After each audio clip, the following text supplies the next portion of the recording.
My heart was stopping. I could feel the cold creeping up my legs, slow, like water filling a bathtub from the bottom up. First, my toes went numb, then my ankles, then my knees, and I knew. I just knew. I was alone in that filthy room. The mattress on the floor smelled like sweat and cigarettes and something rotten I didn't want to name.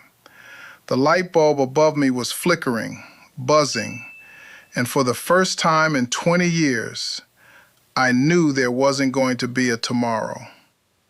I wasn't a church guy. I want you to understand that before I say another word. I wasn't the kind of man who prayed. I wasn't searching for God. I was a hardened addict, 20 years deep. 20 years.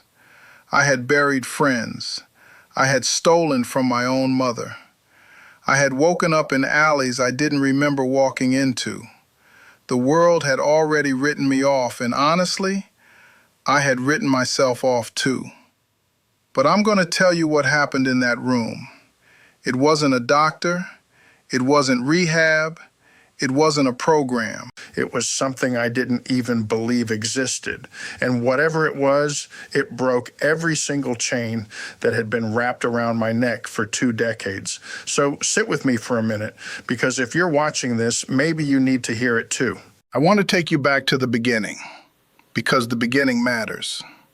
The beginning is where the lie started. I was 17 years old the first time. 17.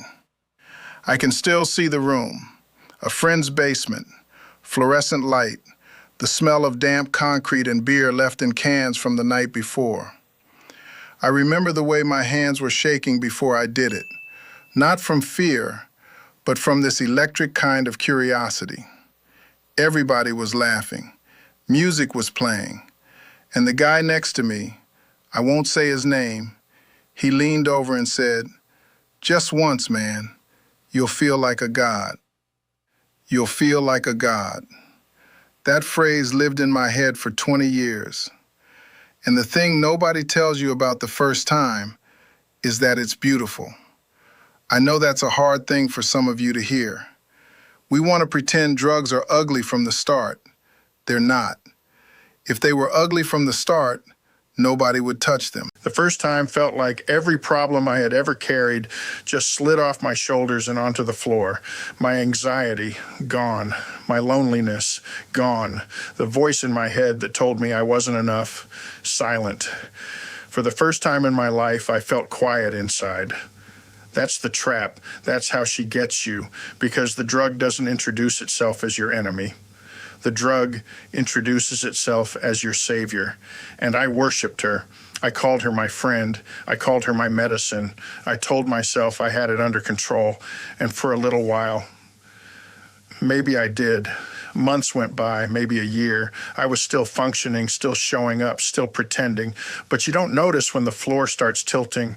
You don't notice when the room you're standing in slowly turns into a cage. You don't notice the moment the friend becomes the master. You just wake up one day and realize you can't breathe without her. By 22, I had lost my first job. By 24, I had lost my girlfriend, the one I was going to marry. I remember the night she left. She stood in the doorway of our apartment with a duffel bag, and she was crying so hard she could barely speak. She said, "I'm not leaving because I stopped loving you. I'm leaving because I can't watch you die anymore."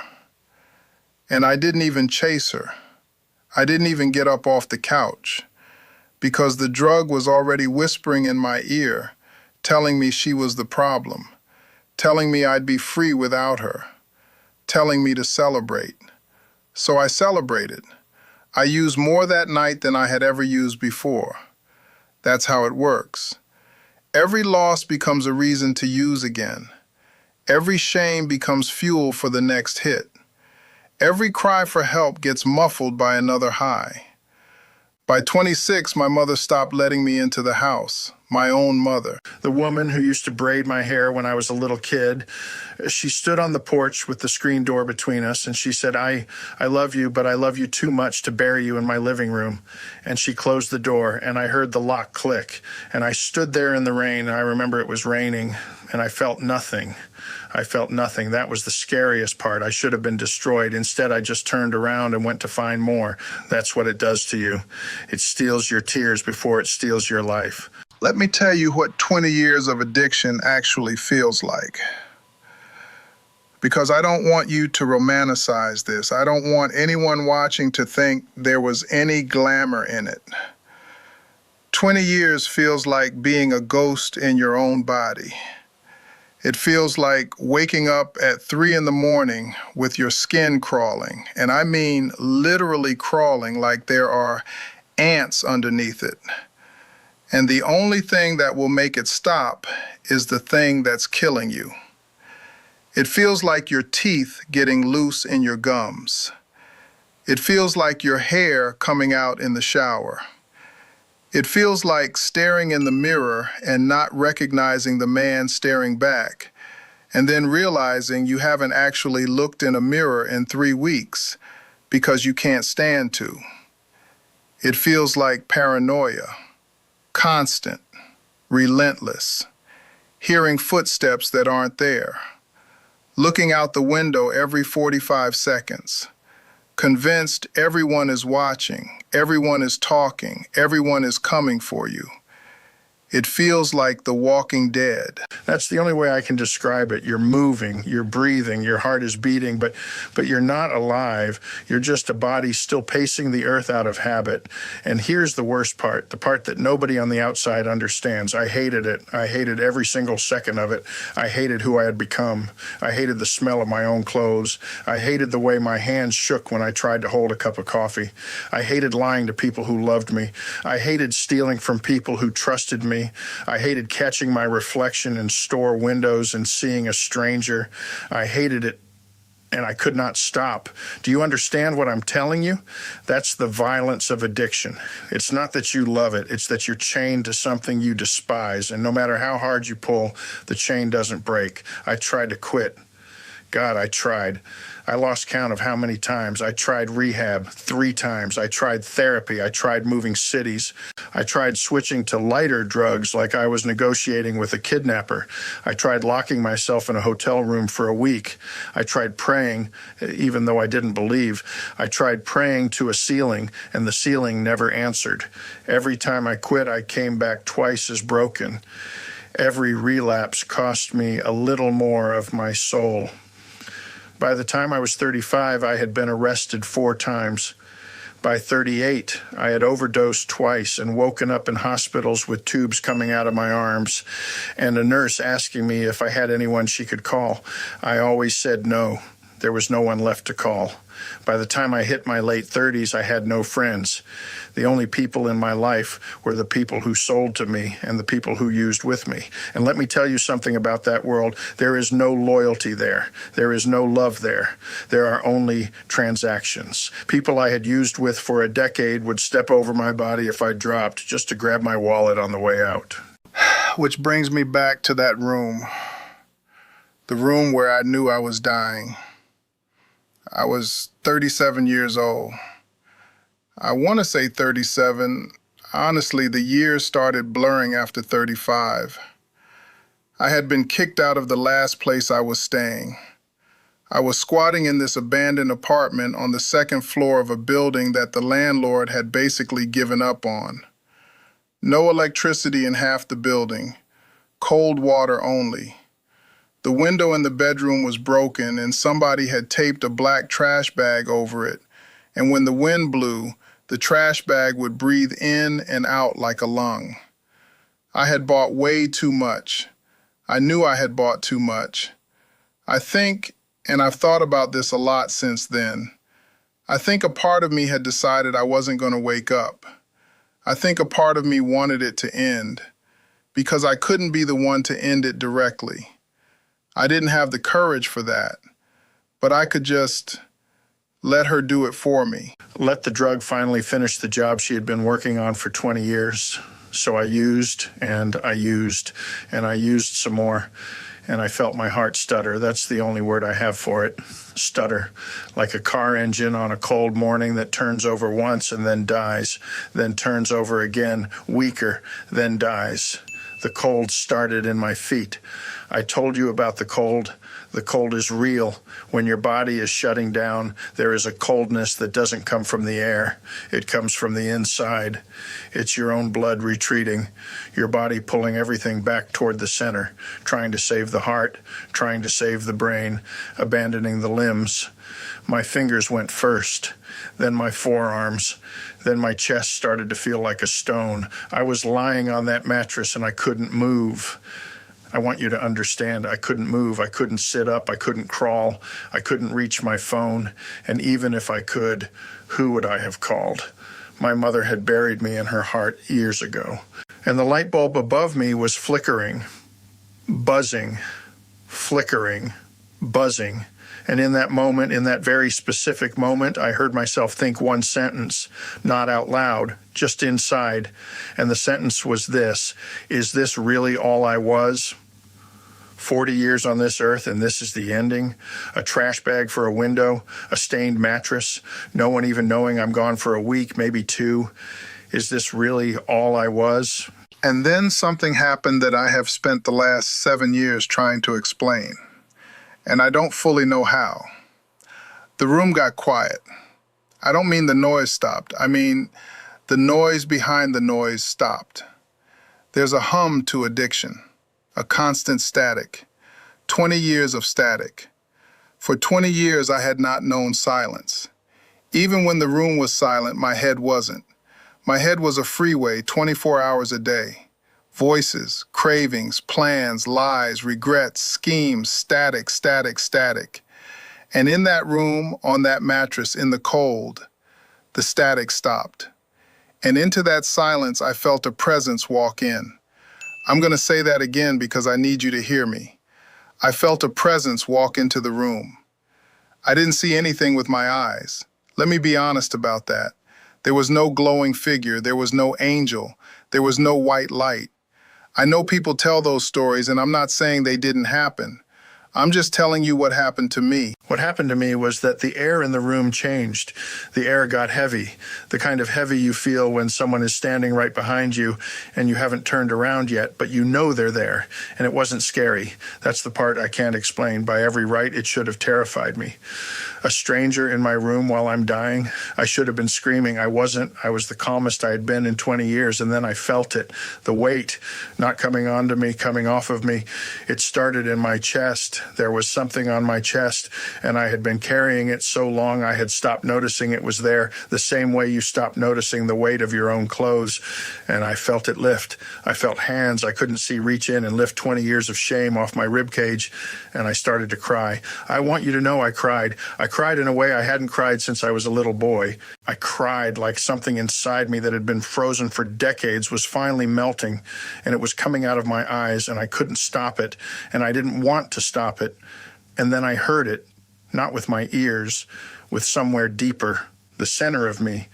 The voice was not loud. The voice was the opposite of loud. The voice was the quietest thing I had ever heard, and yet it filled the entire room, the entire building, the entire city. The voice said 4 words: I never left you. That's it. That's all it said. I never left you. I never left you. And brother, sister, whoever is watching this, I want you to understand something. I had not asked. I had not prayed. I had not bargained. I had not promised anything. I was a dying junkie on a mattress, and heaven walked into my room anyway, and the first thing it said wasn't, look what you've done. It wasn't, you deserve this. It wasn't, where have you been? It was, I never left you. He had been there the whole time.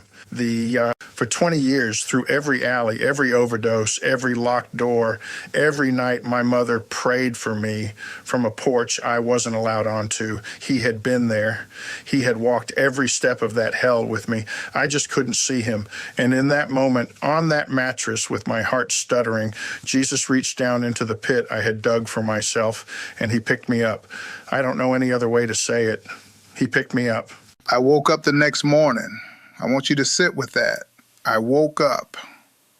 Forensically, medically, I shouldn't have. I had used enough to kill 2 men. But I woke up. And the trash bag was breathing in and out over the broken window. And the sun was coming through it in this dirty yellow color. And I was alive. But here is the part that I still cannot explain to doctors to this day. The craving was gone. 20 years. 20 years of every cell in my body screaming for the next hit from the moment my eyes opened. 20 years of my hands shaking before my feet hit the floor. 20 years gone. Like somebody had walked into my body during the night and unplugged the machine. I sat up on that mattress. I sat up very, very slowly because I didn't trust it. I was waiting for the craving to hit me. I was waiting for the sickness. I was waiting for the chains to wrap back around. And they didn't come. And they didn't come. And they didn't come. I stood up. I walked to the cracked sink in the corner of that apartment. I turned on the cold water, and it was the only kind there was, and I splashed it on my face. And I looked up into the broken mirror over the sink. And I'll tell you what, for the first time in 20 years, I recognized the man looking back at me. He was still skinny. He still had dark circles under his eyes. He still had years of damage written into his face, but his eyes were not empty anymore. Something was in there. Somebody was home. I started laughing. I started laughing and crying at the same time in that filthy bathroom with cold water dripping off my chin, and I said out loud, and these were the first words I ever said to him, the first prayer of my life, "What did you do to me?" And I felt him smile. I'm telling you, I felt him smile. The first week was the strangest week of my life. People ask me, didn't you have withdrawals? Didn't you have to detox? And I tell them the truth, and the truth is that I didn't. I had detoxed 3 times in clinics, and I knew what it felt like. The shaking, the vomiting, the sweats, the seizures. None of it came. I'm not telling you that as a doctrine. I'm not telling you to throw away your medicine. I'm not telling you that Jesus always heals like that. I don't know. All I can tell you is what happened to me. What happened to me is that he took it. He took the chemical hunger out of my body. I have never been able to explain it. I have stopped trying to. The first place I went was my mother's porch. I want you to picture this. I had not stood on that porch in 11 years. 11 years. I walked up those steps, and they were the same steps from when I was a little kid, and I rang the doorbell, and I could hear her shuffle to the door because she had gotten old waiting for me. She had gotten so old, and when she opened the door, she froze. She froze in the doorway, and she looked at my face, and she looked at my eyes, and before I could say a single word, she said, "He told me you were coming." She said God had woken her up at 4 a.m, 2 days before. She said he had told her, "Get the room ready. Your son is coming home."